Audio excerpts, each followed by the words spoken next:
requirements. So we should have a short meeting and align, and then at times it's very difficult. But as a product manager, you have to find a way to make sure that your team understand the changes. They understand why we are even making the changes in the first place, so that they are able to, align and come on board to deliver effectively as expected.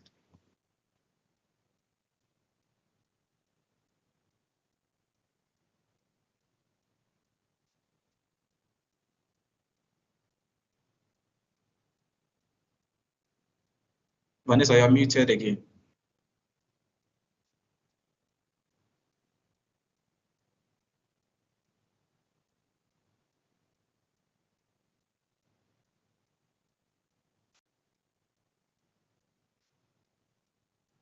Sorry for that. So also, you mentioned that to excel and become an effective product manager, you need effective communication. So I'd like to ask, how do you communicate with cross-functional teams and then with stakeholders? All right, thank you. So with that, like I said, in a typical Scrum team, we have a product owner and then a product manager. Right. In a Kanban team, an agile organization that practices Kanban, they only need a product manager. So if you are working in a Scrum environment, as a product manager, you have the product owner to help you with most of the communication. So you go out there, you mostly engage with the outside team or the clients, and then the product owner engages with the internal team, which is the development team, and then the internal stakeholders. When it comes to communication, in Scrum, we have several ceremonies. We have stand-ups, we have retrospectives, we have other meetings that helps us align as a team. So in such meetings, each team member comes in there to give their take on a particular subject or a particular hurdle that the team is facing in terms of delivering a particular result. So in Scrum, communication usually isn't a problem. And then we have communication tools like Microsoft Teams, Slack, name it. So all these tools are also collaborative tools that come into place to make sure that we are aligned and we can effectively share updates and make sure that we deliver. Another thing that I think a product manager should look at when it comes to communication is making sure that every role in the team is well defined. If the whole team gets to know that, oh, party A is in charge of graphics, party B is in charge of UI, party C is in charge of development, then you know you are aligned and you know who to go to when you need something. You understand? So it makes communication very effective, and we get things that we need to finish our work on time very fast. Yeah. Okay. Sure. So also, I'd like you to share with us some instances or any challenging situation where you had to use effective communication had to play a role in the success of your projects. So I think I stated this earlier that I was once managing a project, and I was putting so much pressure on my team because we had tight deadlines and we needed to deliver the products to go to market. Because of the tight deadlines, I think some way somehow it was my fault. I missed some requirements, but then in the middle of the development of the products, there was a change in requirements from the stakeholder. So we had to align with the changes and also make sure that whatever requirements that was left behind was brought on board to make sure that the products we're able to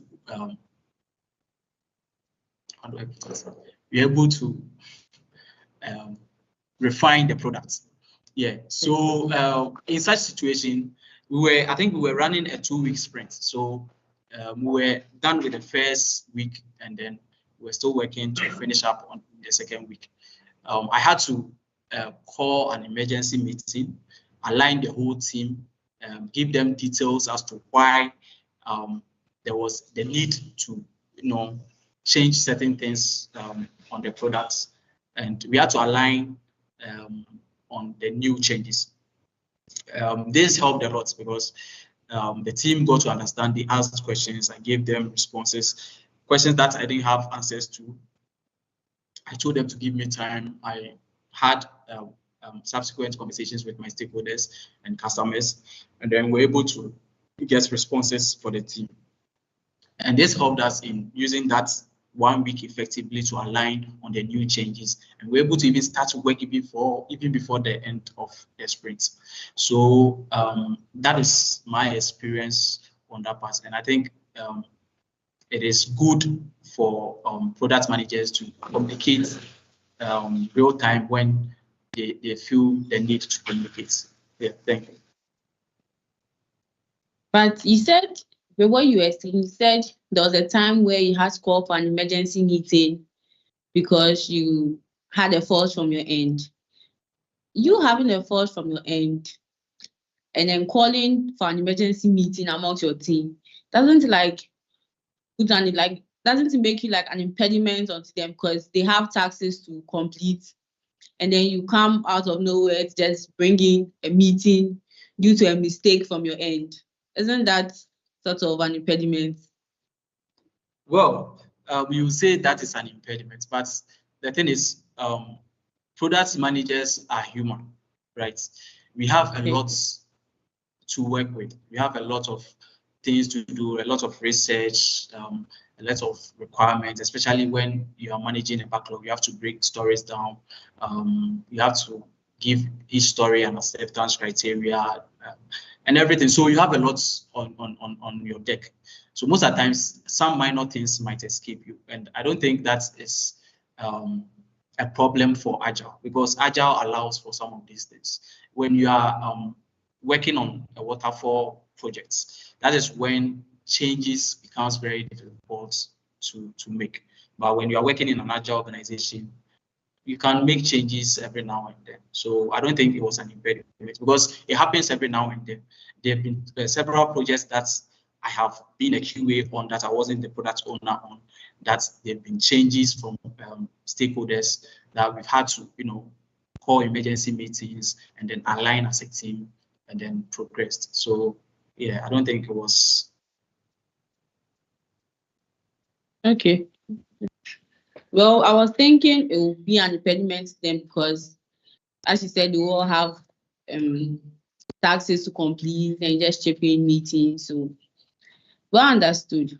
So I believe that we all use data. We all need data to make some decisions. So as a product manager, how do you use data to make informed decisions throughout your product life cycle? Can you please tell us more about how you use data to make your decisions? Well, it's very imperative for every product owner to, use data in their work, because every product you are building out there, there's possibly a competitor out there. So you have to do a user research, find out what your competition is doing, what they are not doing right and what they are doing right, and how you can even beat them to it. There are also ways to even get feedback from your customers. You can send out surveys to potential customers or clients to give you their pain points and the things that they think they will need in order to relieve them of those pain points.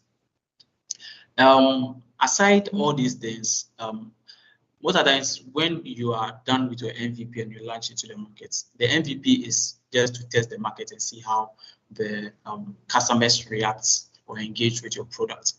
So there are analytical tools like Google Analytics, Microsoft Clarity. These tools come in there to help you track the engagement on your product, especially when it's a website.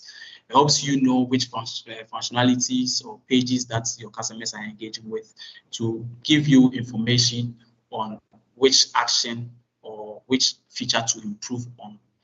You understand? So using data is very, very essential in product management. And yeah, it has really helped. Okay. Thank you very much, Frank. So you mentioned in what you just said that you mentioned something about MVP. You like to throw more light because some of us don't know what MVP is. For me, like this, I don't know what MVP is. So I'd like you to tell us what it is. Yes. All right, so MVP is a minimum viable product. When we say a minimum viable product, we are talking about the basic functionalities of a system or a platform that users can use to complete a task. You understand? So this is what Agile does best. Unlike waterfall waits for when probably the whole app is probably ready before you launch. But in Agile, because it is a continuous improvement process and then a continuous delivery process, you're able to, release your MVP and see how your customers are engaging or interacting with it. And based on that, you can make all the necessary changes. So, yeah, I think, that's MVP for me. Yeah, thanks. Okay. Actually learning from what you're saying. So can you give us like an example? Can you share an experience with us where you had to use data you collected to make some decisions with regards to your product? Yeah, thank you. So we myself and my team, we worked on a website for an organization. The website was successful, but we had this feature, an FAQ feature on the website, which was part of our requirements. To us, we thought most of the customers or our users will go to the FAQ page to read about us or maybe get informed about certain basic things about the company before even interacting with the company. But most of them don't even do it. They just go to the contact us page and send you a message. Meanwhile, we have all those things on our FAQ page, right? So with the help of our analytics tool, Google Analytics, we're able to track the data on the FAQ page to know that people are not actually engaging with it. They prefer using the contact us page to get in touch with a support team person to assist. Notwithstanding, it doesn't make the FAQ page redundant. It is very necessary because some users like using the FAQ page to get information and others like using contact us page. So that is how some analytic tools can help you to make decisions as a product manager. Okay. So as a product manager, how does it feel when, because with my understanding, like you said, like you practice the agile way. So per your website development, you had to get feedback from the people to know what to do. Yeah, so how does it feel when, let's say you create a website or you're creating the website and then you show it to your client and he's like, I don't like this, change this, or maybe you have to do the whole thing over again? How does it feel? Is it frustrating? Tell us about it. Because I know some people will be like, but I've done this thing, so why are you telling me? You told me to do it this way, I've done this way, and now you're telling me a different thing. I feel like it would be a bit frustrating because if I was a product, if I'm a product manager, you tell me that, like, I can just cry on you. So tell me about it. How does it feel like? And have you had that experience before? Well, thank you for that question. As a product owner, you should know some of these things will happen. And all these changes in requirements is not the fault of the stakeholder or the customer or the clients. Most of the times, it's the taste of the customer. The consumer taste and preference keeps changing every now and then. You cannot predict it. You can do research today that tells you that maybe a particular group of people like cookies, but in the next week you realize that they don't like cookies anymore. They like something different. You understand? And when that happens, it's not the fault of the stakeholder or the client. It is a change in markets or a change in the market trend. So you have to make provisions for some of these things. That's why Agile is the best when it comes to software development. You cannot use any approach to build a proper software without using Agile, because Agile allows for some of these things. You understand? I think your second question, please. It's escaped me. Yeah, I was telling you to give us an instance or a situation where you had to do something for a client and they came back. Maybe the client told you to do this today, and then tomorrow he comes back and says, no, I don't want it this way. I want it this way. And you've already started the whole process. Like, have you had any instance like that? Oh, and how usually you don't. Oh, at times, it is difficult, especially on the team, because as a product manager, you're working with a team, and it is bad when you put so much pressure on the team, and then you come back to tell them that whatever you built, we are going to trash it, and then we are going to start afresh. I mean, it is not easy. So that is where your soft skills have to come in there. At times, as a product owner, I think you should at least go out with your team, sit down, have a coffee break, talk to them about some things. Let them know that you understand what they are going through, you feel for them, you care for them, you understand. That is one side. When it comes to changing in requirements, I don't think most of the times we change everything. No. We change some minor aspects of the app based on feedbacks maybe the client is getting from their customer, or maybe you, the product owner, you are getting from the customer. That's why it is very necessary that as a product manager, if you are put on the project, you have to do your own research, engage as many customers as possible, engage as many stakeholders as possible, talk to your team members, so that you are well informed of every aspect of the project, so that when things like this happen, the whole team gets to understand that, it's not your fault as a product manager, but maybe it is a change, and then a change in market trend. And like I said, communication is key. So if you don't communicate some of these things early, your team will not be happy with you, and you don't want that as a product manager. Yeah. Okay.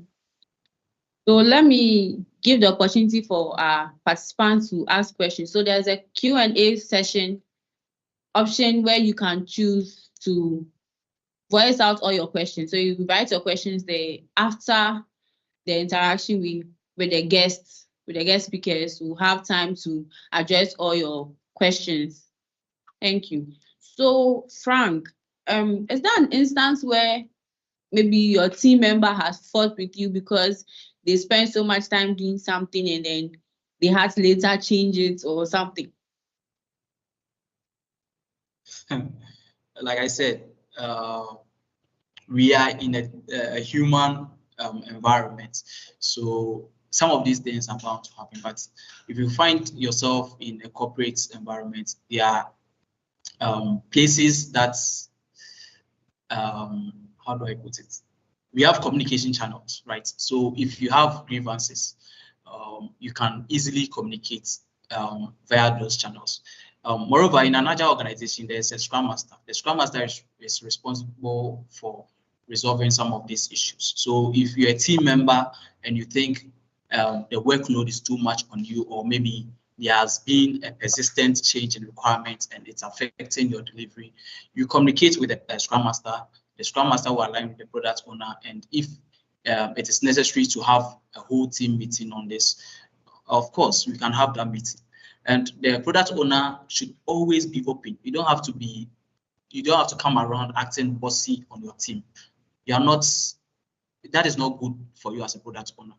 You are a team member, you understand? So there should be that openness and communicate effectively. Let them know that you care, you understand, and most of the times you even learn from them.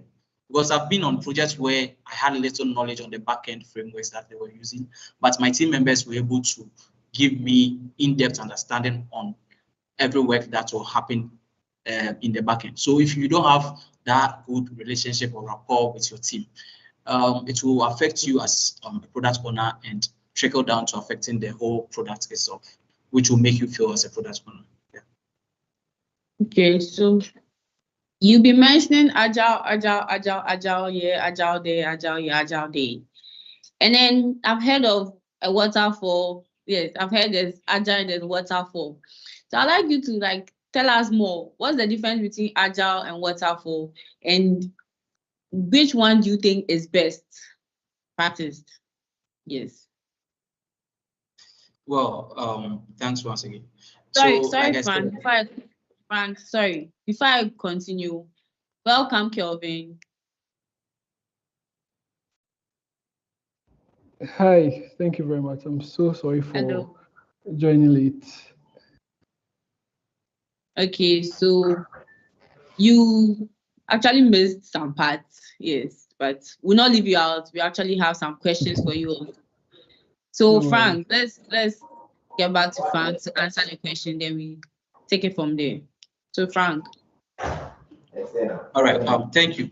So, like I said, when it comes to software development, in my experience, I think Agile is the best approach since it allows for, corrections and improvements. In Waterfall, most of the times you spend so much time doing your research, gathering requirements, and then when you start development, there's no way you can come back to change some things. And we know that whatever product you are building is for a market, and the taste of the consumer or the customer keeps changing every now and then. So if you don't allow for changes like Agile does, and then you go by the waterfall approach, I think you build a white elephant that nobody will use. So yeah, that is my take on it. Thank you very much, Frank. So Kelvin, I'd like you to introduce yourself, tell our guests, our panelists, other panelists, talk to our participants on who you are, what you do, and some core skills and competencies. Okay, thank you for the opportunity again, and sorry for joining late. So my name is Kelvin T. I'm currently a product manager at Chipper Cash, but I'll start with my educational background and talk a little bit about my work background. So I attended to Augustine College. I did general arts, and I moved to University of Ghana, and I also did Bachelor of Arts. So I'm someone who has probably an arts background.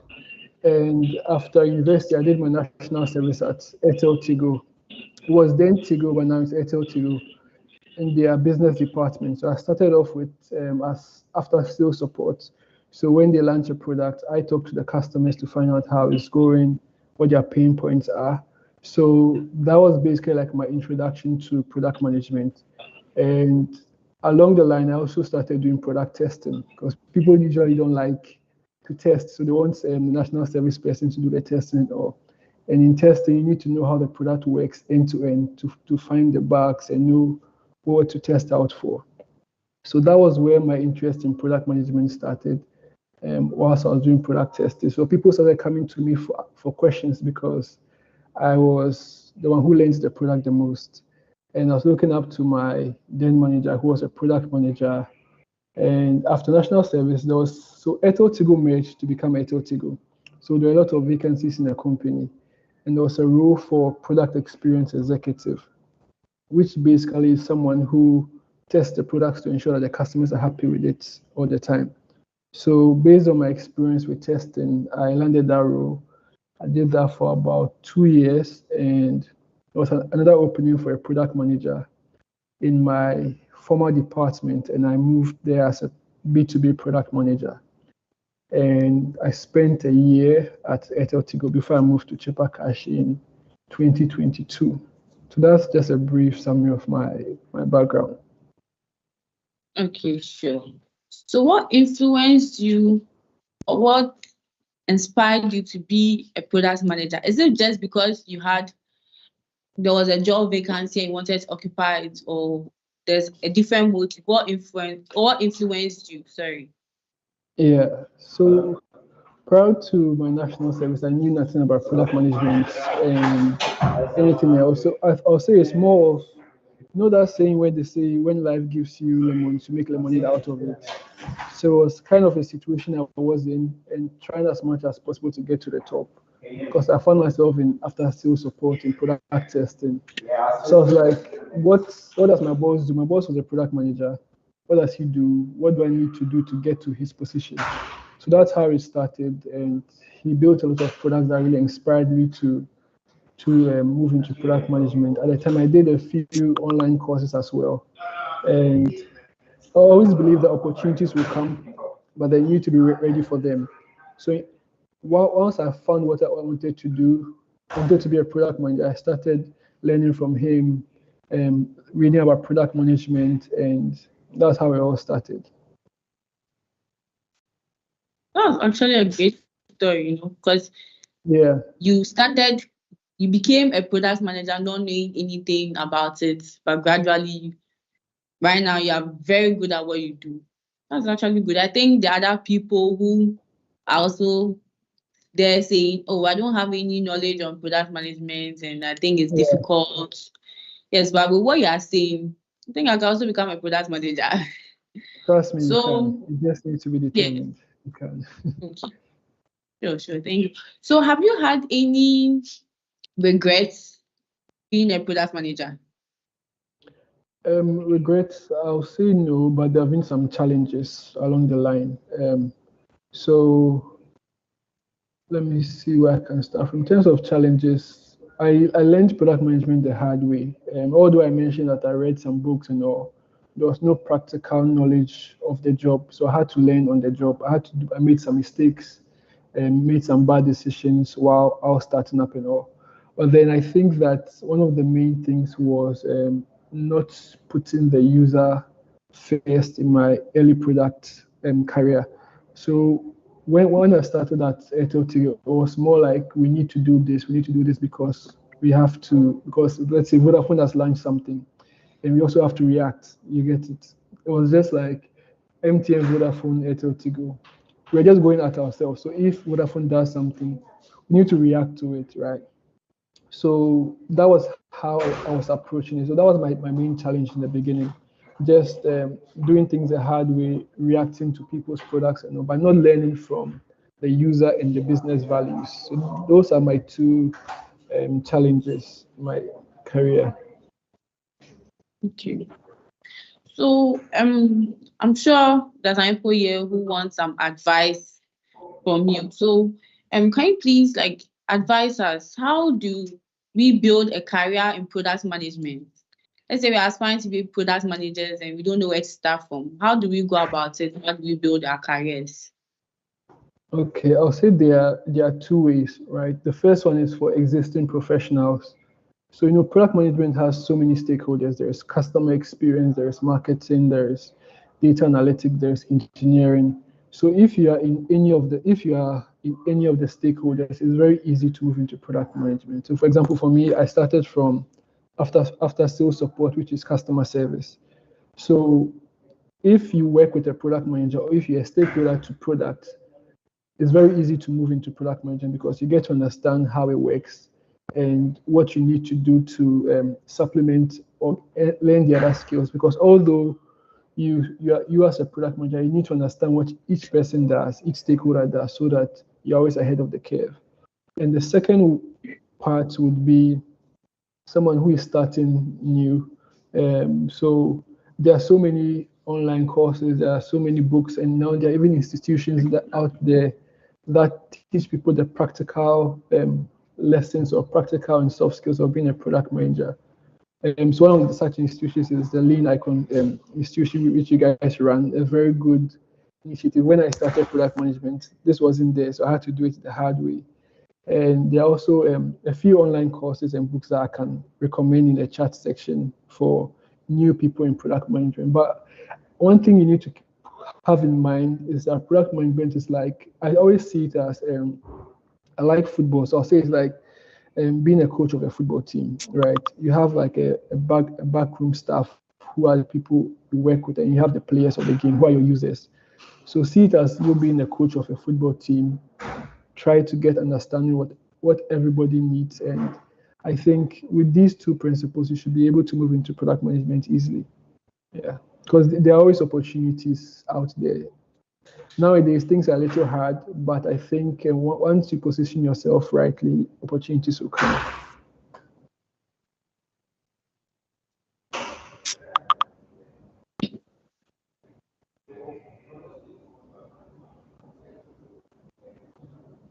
You're on mute, Vanessa.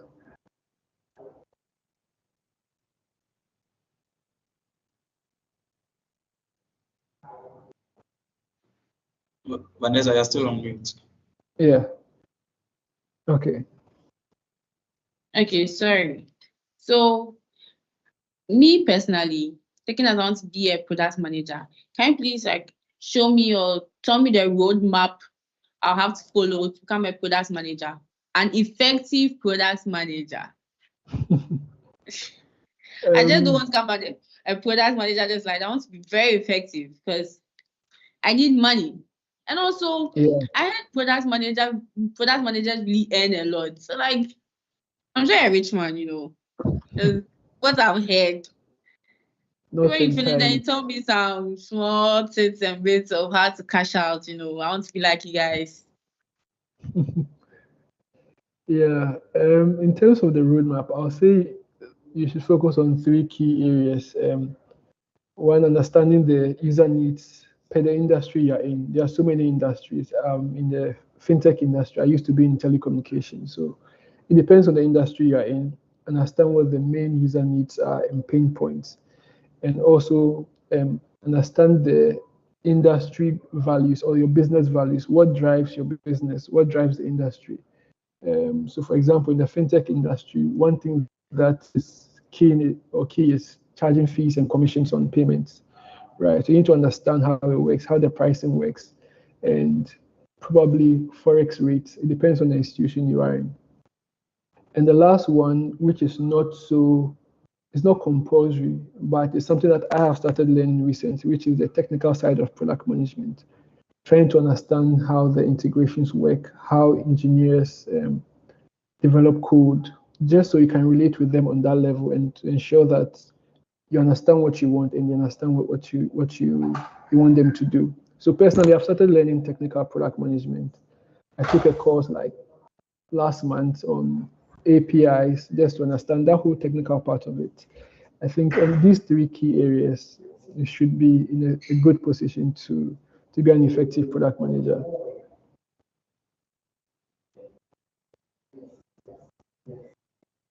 Okay, so as a product manager, even if you're effective, meaning you're still supposed to continue learning and taking courses.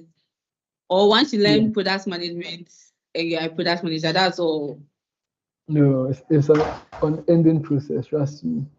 Things change every day. I mean, Frank was saying it earlier that user needs change every time. So you need to be ahead of the curve. Your stakeholders expect you to know everything. That's one hard part. They look up to you. It's like how we all look up to the coach. When Ghana went out of the competition, everybody was blaming the coach. Everybody looks up to you. So you need to be ahead of the curve. And that the one way is to always be learning. Right. Okay. So have you experienced any challenges or any situations since you became a product manager? Like, have you implemented any change? Maybe you received a change from your clients and then you've had to relate to your team members and you've had any challenges? Yeah, I've experienced that a number of times. So there are times where you launch a product and you have to roll back, which is like go back to, let me just say, sunset the product, right? So this happened at Airtel Tigre a number of times where we launch a product and how we expect it to behave is not behaving that way in terms of maybe there's a bug, or let's say we launch a data bundle. You're supposed to get 1 gig when you recharge 1 CD, and when you recharge 3 CD, you get, let's say, 4 gig, right? But then there's an option to recharge 2 CDs where you can get somewhere like 3. So a user can buy 2 of 2 CD and get more value than somebody who bought 5 CD, right? It's not supposed to work like that. So these are some of the things that happen, and we need to roll back. And also, another thing is that there's always this balance that you need to have in terms of meeting the business needs or meeting your customer needs. The customers are under the business, but the business has KPIs, the business has targets. Sometimes they don't meet, sometimes you need to work on the business values and deprioritize the customer values, but you need to find a fine balance between the two. And that's one challenge that I have, and I'm still trying to find a way to get a fine balance between those two key aspects.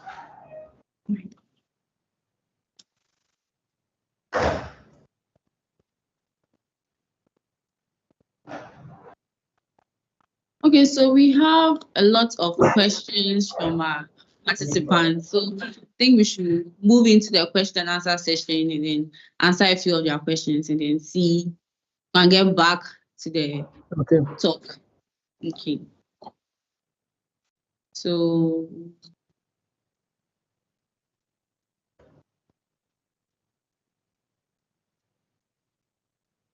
would you read the questions? Yeah, I'm opening the questions, so I'll read it out. Okay.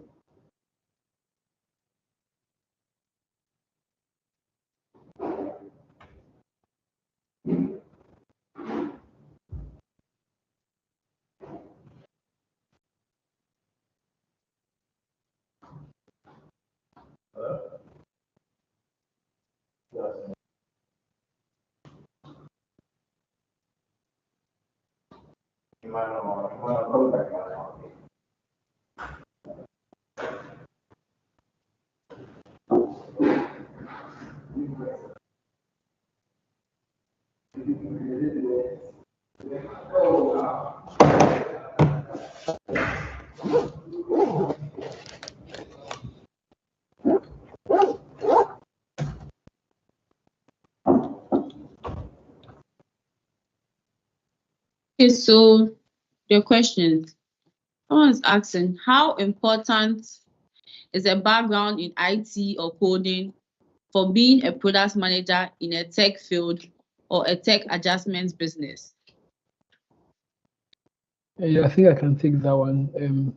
So similar to what I was saying earlier, it's very helpful, but I won't say it defines or anybody looks at the criteria unless they are hiring for a technical product manager who is somebody who is going to like manage a platform, right? But if it's just a principal or mobile product manager role, I don't think it plays a key role because there are so many ways you can enter product management. You can have marketing background, you can have customer experience, you can have business acumen. So these are all areas that people have expertise in. There's no one clear area that you can get leverage on. It's a whole list of areas, and you can easily have background in any of them. My background was in customer experience. Okay. I hope the answer is clear to whoever asked. Yes. So Frank, hello? Frank. Yeah, hello, Vanessa. Yeah, so you have a question here for you. Frank mentioned that you cannot use any better approach to build a product than Agile. Please clarify. Frank, over to you. Yeah. All right. Thank you for that question. So I'm not saying there are no other approach that you can use to build softwares, but I said Agile is better because it allows for changes and improvements. I happen to be a technical product owner, so I understand some of these things. When you use waterfall, at times making changes are very difficult, but Agile is very, and in Agile, we don't play blame games. When we lose, it's the whole team. When we win, it's the whole team. So I think Agile is very good, especially for corporate organizations. Yeah.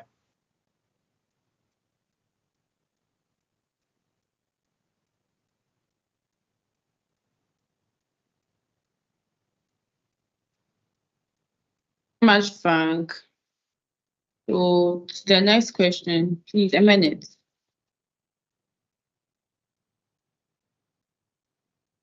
Mic is muted.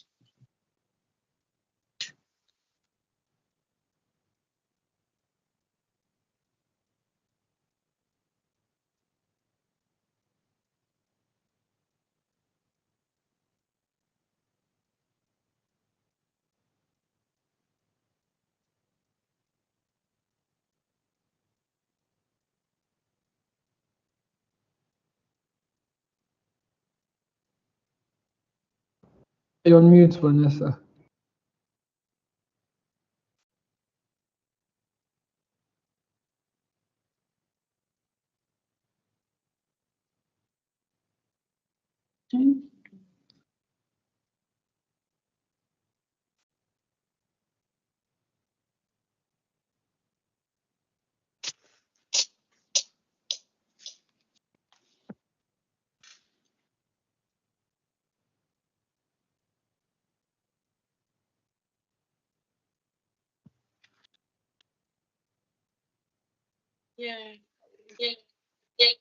Yeah, so we have a question here.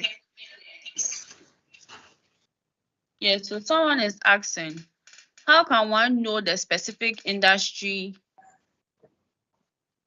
How can one know the specific industry to venture into? As a product manager, will hospitality and tourism industry be considered as an industry to target the products? Vanessa, sorry to cut you. Your voice is faint, so if you can kindly.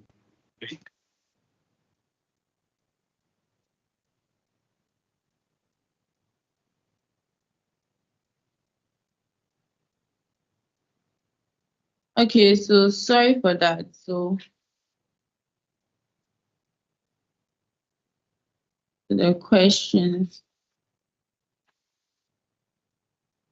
So how do I become a product manager with no experience?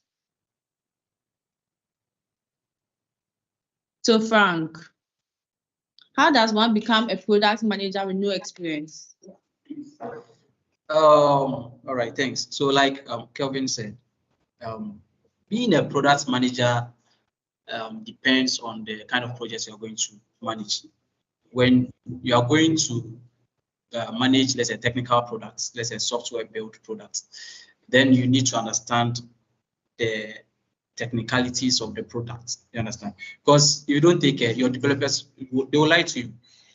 I've had situations where we had to build a feature and the backend developer told me that what we are going to work on is not possible. You will have seen that thing implemented on someone else's website, and I need you to implement the same thing, and you are telling me it's not possible. Tell me maybe you don't understand it, or probably you would have to learn to implement it so that I give you the time to do it. You don't try to tell me that it's not possible. You understand? So you don't need to know much to become a product manager, but with your basic understanding of how to organize a team, how to, get certain things done, can make you, let's say, an effective product manager. I don't know whether Kevin has something to add. Okay, so Kelvin, please, what's your take on this? Yeah, I think basically what Frank said cuts it. And maybe another easy way you can, because I remember the person was asking from a hospitality background. I think one way to go into product management easily is to start with the industry you understand, right? So if you are from a hospitality background, that would be the easiest way to start with. And there are product managers in the hospitality and tourism industry as well. So aside the soft skills, the industry that you understand is an easy way to start your journey. Thank you very much. So the next question is, how do we get in? So regards to the role, how does one become a product manager? Where does he start from? Do you have any institution or anywhere he can actually take the course and be a product manager? So Frank, over to you. All right. Thank you. So, for us, we have Product Growth Institute. That is where we basically train on product management courses. So we have digital product manager and digital product owner. Like earlier, I said in an agile environment, you need a product owner and then a product manager. But then if you are using the Kanban approach, you need only a product manager to execute your project for you. So we have Product Growth Institute where we basically train on these things. So if you are interested, we are going to share our brochure in the chat and details about the school. If you have any questions, we'll drop a number in the chat also, so you can reach out and then find out more about Product Growth Institutes. Yeah, thank you. Thank you very much, Frank. So the next question is, we want to learn on the job. Who do we speak to? So, Frank, who do they speak to if they want to learn on the job? Learning on the job, well, at Product Growth Institute, we don't only give you the theoretical aspects, we also give you the opportunity to practice. We have internship opportunities for our students. So you get to practice as a product owner or a product manager so that you gain the necessary skill sets for the job market. So when you come to us, I think we are the best people to help you launch your career in product management. Yeah. The next question is, looking to get a better understanding for flowcharts for a user journey. Where and what should I be looking out for? Kelvin, Frank.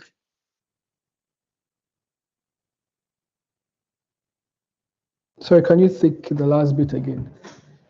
Okay, so the person is saying, looking to get a better understanding for flowcharts for a user journey. Where and what should I be looking out for? So it depends on the product you are building. If it's a mobile app or even a USSD short code, I think the main thing you need to have in mind is the user experience, because that's one thing I've come to learn, that it can never be copied, right? People can launch products and I can easily replicate how both works if I have the right engineers to build it. But we can't replicate how the user feels or the user experience using your app. So in whatever flowchart or user journeys that you are building, prioritize the user experience. Try to make the journey as simple as possible for the user. People want to transact and use apps within the shortest possible period, right? So that's one thing you need to keep in mind. Okay. So Frank, all right. What do you say? So, yeah, to add to what my brother Kevin just said, when it comes to technical products, drawing flowcharts, we have tools, a lot of tools out there that you can utilize. Myself, I use Figma and then Miro boards to create flowcharts. So if there are a lot of tutorials out there, when you go to YouTube, you have a lot of resources that you can learn from. So if you want to launch your career in product management, I would advise you start reading a lot about product management, go to YouTube, read a lot. When you come to us, we are going to give you the best experience that will help you launch that career that you so much desire. Yeah. So a question just came in. I am a mechanical engineer and I would like to know if you have courses on engineering project management. So Frank, do you have any course like that? Well, I think the person is trying to talk about, let's say, technical products manager, right? Yeah. So here at Lean Icon Technology, we also run a training program, Agile Software Development. Our program is quite different from what is out there. We try to blend the Agile methodologies with the coding or building the product itself. So when you come, we have UI, UX courses, we have software quality assurance courses, we have front-end developments, we have back-end development. So it depends on the students. When you come, we take you through a foundational program where you get a taste of every course, and then based on that, you choose the one that you think you would want to specialize in. So that is what we have. But when you are coming, let's say if you are coming from a different institution with an engineering background, and you already have a fair idea of what you want to go into, maybe you want to specialize or improve your skills on backend development. When you come in, of course, we have industry professionals who help you fine-tune your skill sets and also give you internship opportunities with our partners. Yeah. Thank you very much, Frank. So we are done with the question and answer session. There are no more questions coming in. So Frank and Kelvin, I'd like you to talk to someone.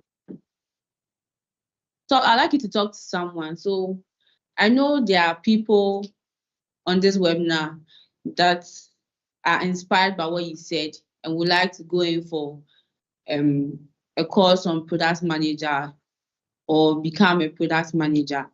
So I'd like you to advise us, give advise us, motivate us. Maybe some people want to take the course, but like we are scared to take the course. So motivate us or advise us. Any advice for us? Okay. So I'll say that everything you want to do is very achievable. You can use me as your motivation, because I really started off knowing nothing about product management. It's just about putting your mind to it and being dedicated and learning, because there's no easy journey to it, right? And also learn the soft skills, which are the courses and the schools available for you to enroll. And one thing you can also do is to run your own product or launch your own product. It's not so far. You don't really need to build an app. A simple web app or a simple website is good enough to give you that experience. If you don't have the corporate experience, you can get a few stakeholders, friends who are like software engineers, and just run something and just build something. Once you start building on your own, you get that confidence and acumen to be able to deliver real world products. Yeah. Frank. All right, thank you. So to add to what Kelvin just said, what I would like to add to it is, when you find yourself in the role of a product manager, don't think you are the boss and then try to, instruct your team members around. It is not a good practice at all. Because if you do that, if you are making a mistake, nobody will alert you. You understand? So in a team environment as a product manager, make sure you are open, like make them feel like you are part of them. You understand? So that together we can all achieve success. That's basically what I would like to add. Thank you very much, Kelvin and Frank. This was a very educative session, I believe. And I've actually learned a lot from this session. And also, those in the comment section who were asking questions of how to start, where to start from, there are links in the comment section where you can go to click on the link and then apply for a course in digital product management. Or as they said, there's a number in the comment section. You can call that number to talk to us. I'll be very much excited to help you out. So also kindly follow all our social media platforms at Lean Icons Technology and Training and Let's Digital Academy. So the number is, so in case you missed the number in the comment section, the number is 057 629 0000. Thank you very much for an educative session. Thank you for joining, and see you again next time.